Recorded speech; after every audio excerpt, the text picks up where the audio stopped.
What if everything you were taught about human history is only the final chapter of a much older story? What if beneath every city, every monument, every sacred text, there are layers of forgotten worlds?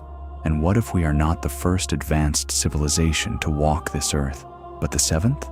Stay with me, because once you begin to see the pattern, history stops looking like a straight line and starts looking like a spiral of rise, collapse, and rebirth.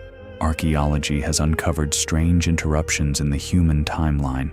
In ancient Mesopotamia, deep layers of pure clay were discovered beneath once thriving settlements, evidence of catastrophic floods that erased entire cultures. Beneath those flood layers were traces of another people, another way of life, as if time itself had been reset, not once, but repeatedly. Across continents, similar breaks appear in the archaeological record. Abrupt endings, buried cities, civilizations that seem to vanish mid-sentence. And then, there are the myths. Nearly every ancient culture speaks of a great flood, of fire falling from the sky, of gods who cleanse the world in flame and water. From Mesopotamian epics to biblical accounts, from Vedic hymns to indigenous oral traditions, the pattern repeats: destruction, survivors, renewal. Coincidence or memory? Now let's go deeper. Around 12,800 years ago, something extraordinary happened. The planet, which had been gradually warming after the last ice age, suddenly plunged back into near glacial conditions. Temperatures in parts of the northern hemisphere dropped dramatically in what scientists now call the Younger Dryas. At the same time, massive wildfires swept across continents. Large mammals, mammoths, saber-toothed cats, giant sloths disappeared. Entire cultures vanished. Some researchers propose a cosmic impact, fragments of a comet or asteroid striking Earth, igniting fires, darkening skies, disrupting climate systems. Evidence has been found. Microscopic diamonds formed under extreme pressure, melted glass, elevated platinum levels across multiple continents. Imagine the sky tearing open. Imagine fire raining down.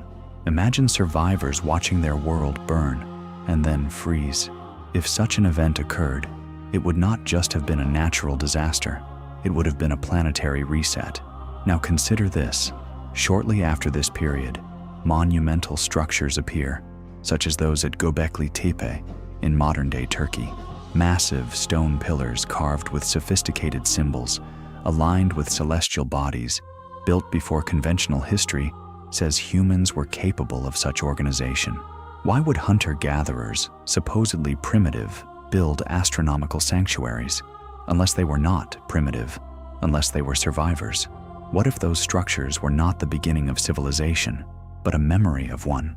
A stone archive, a warning, a legacy carved against oblivion. But fire was not the only destroyer. After the Younger Dryas ended, the planet warmed rapidly. Ice sheets melted. Sea levels rose more than 120 meters over several thousand years. Entire coastal regions disappeared beneath rising oceans. Places like Doggerland once connected Britain to mainland Europe, now submerged beneath the North Sea.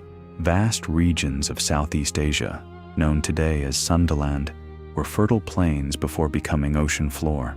Civilizations tend to emerge near water, and water can reclaim them. Imagine living generation after generation, watching the shoreline creep closer, watching temples, fields, ancestral graves slowly swallowed by the sea. Not in a single catastrophic day, but over centuries of quiet loss, an entire spiritual geography erased. And again, the myths echo this memory. Great floods, chosen survivors, knowledge carried forward. Now ask yourself, how many civilizations rest beneath the oceans, beyond the reach of excavation? How much of our story lies underwater? And then came another shift. Around 8,200 years ago, a sudden climatic event disrupted global weather patterns. Regions that once flourished experienced drought and collapse. Settlements were abandoned, societies fragmented. Migration reshaped the map of human existence, not with fire, not with flood, but with absence. No rain, no harvest, no stability. Civilizations do not only die from violence, they die when the systems that sustain them fail. And something else happened in the human story, something even more subtle. Genetic research suggests that between 5,000 and 7,000 years ago, there was a dramatic collapse in male genetic diversity. A vast percentage of male lineages vanished.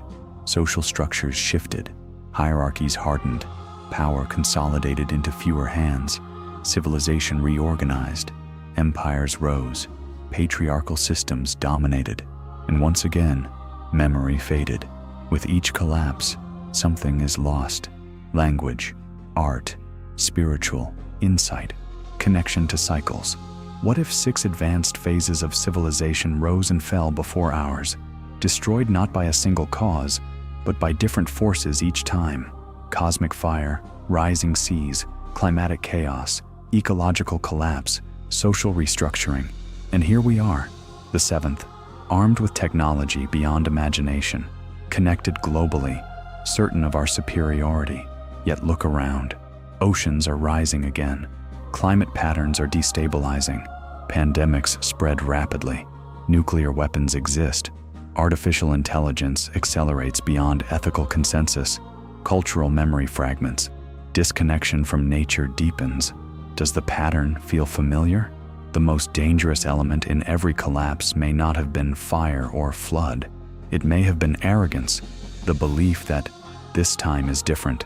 But history, if it is cyclical, whispers otherwise. And yet, there is hope hidden in the pattern. The survivors of past collapses were not necessarily the strongest or the wealthiest. They were the most adaptable, the ones who observed the skies, listened to the land, preserved knowledge, encoded memory into myth, symbol, architecture. They understood impermanence, and because of them, something endured. You are here because someone survived, because someone adapted, because someone remembered. So the real question is not whether civilizations collapse. They do. The question is, what survives? Is it technology? Is it monuments? Or is it wisdom? If this truly is the 7th great cycle, then perhaps our greatest challenge is not simply survival. It is remembrance. Remembering that stability is temporary. Remembering that nature does not negotiate. Remembering that intelligence without humility accelerates destruction.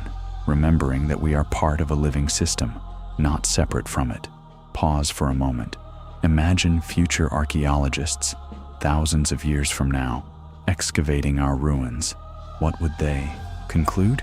Would they see a civilization that ignored its warnings, or one that awakened in time? Because the signs are not hidden. They are visible in rising waters, burning forests, fractured societies, technological acceleration without wisdom.